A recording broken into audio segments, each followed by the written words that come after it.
Hey everyone, and welcome. It's me again, Lewis P. Thanks again for the amount of support you guys have been showing me in this channel. So it's just really cool to see. And thanks for the subs. Thanks for all the views. You guys are really kicking this off, so it's great to see. I may even get into doing vlogs one day. So, Zimmer Masterclass. This is going to be like a second iteration to my last video, which was essentially just my progress and how I'm developing as a producer. In my last video, I also talked about a certain track that I would play. You can see it on the right here. Just as a as a continuation, this was the last track I played for my last video as a progress, and I'll take you through the next one I'm going to play now, which is there. So a quick run-in of the Zimmer Masterclass and how it's helped me, in case you haven't seen any of my previous videos, is it's a class that essentially teaches you how, or gets you into the mind of Hans Zimmer as a film producer.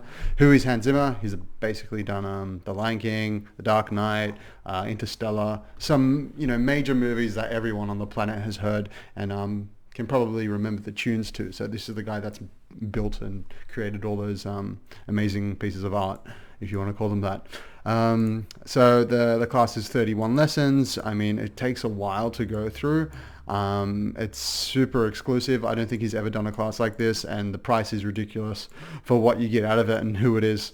So it's great in that sense. You get a workbook, PDF. I'll probably make a video on the PDF file after this one, actually. And then you get all the videos as well, which is, I mean, you can go through it at yourself at your own pace. I got a link in the description if you want to check that out. Otherwise, yeah, so, you got some pretty big hard hitters. It's all on your phone as well, if you like, or your computer, in my case at least. And it's pretty cool when you want to head to work and you just want to, check out how Hans Zimmer makes music, and he can even influence your musical style. And that's pretty much evident on, what I've done to the right. And obviously the Masterclass has other people as well.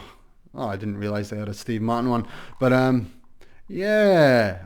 cool. That's it. That's the Masterclass. I won't take you through any more. That's the have a fun plug Masterclass. Anyway, all right, let's get into the track that I've just I made it last week, but yeah, let's give it a go.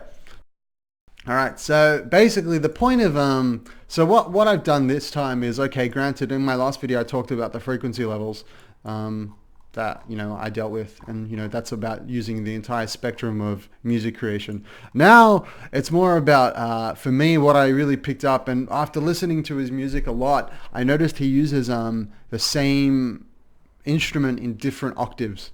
So in this case, I'm using a piano, and I'll give you an example of how different a sound can sound, really. A musical arrangement can sound with just two layers of the same instrument in a different octave. And it's quite, to me, it's like mind-blowing at how simple the change is and how you can apply it to your music.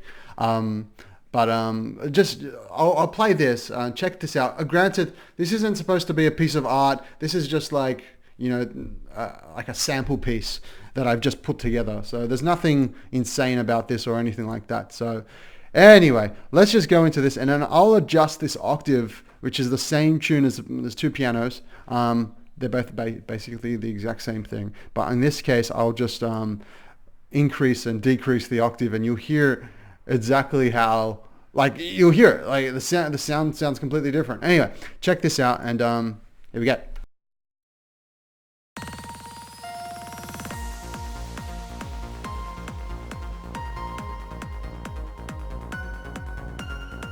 I've just gone up. I'll go up again.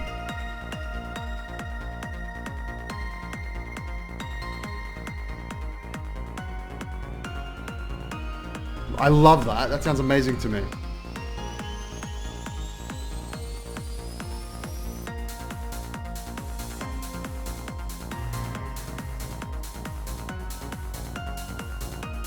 I think that's the happy medium there.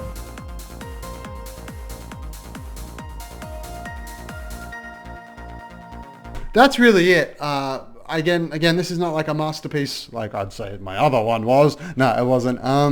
But yeah, really, the emphasis of that is, after really listening to and delving into Hans Zimmer's tracks, I noticed he was doing this little technique, and it's as easy as just pressing Control, and then I think it's Control. Hold on. sorry, it's shift and then just pressing up and down on your keyboard. And that's how easy it is to change the octave without having to, do it manually, which is like you highlight it and press down. Oh fuck, I think I lost my key now. Anyway, doesn't matter. But yeah, so that's pretty much it. Thanks again, guys, for everything. I know it's a short video, but the point of it was, how octaves really influence music. And this guy has really helped me with that. So I know it's very simple to a lot of musicians, but for me, as like a, somewhat of a beginner that, doesn't have the most time on his hands, that's really cool for me. So thanks again, guys. And again, if you like this, like, subscribe, comment, whatever you like, and I will answer everything you guys like. Thanks. Bye.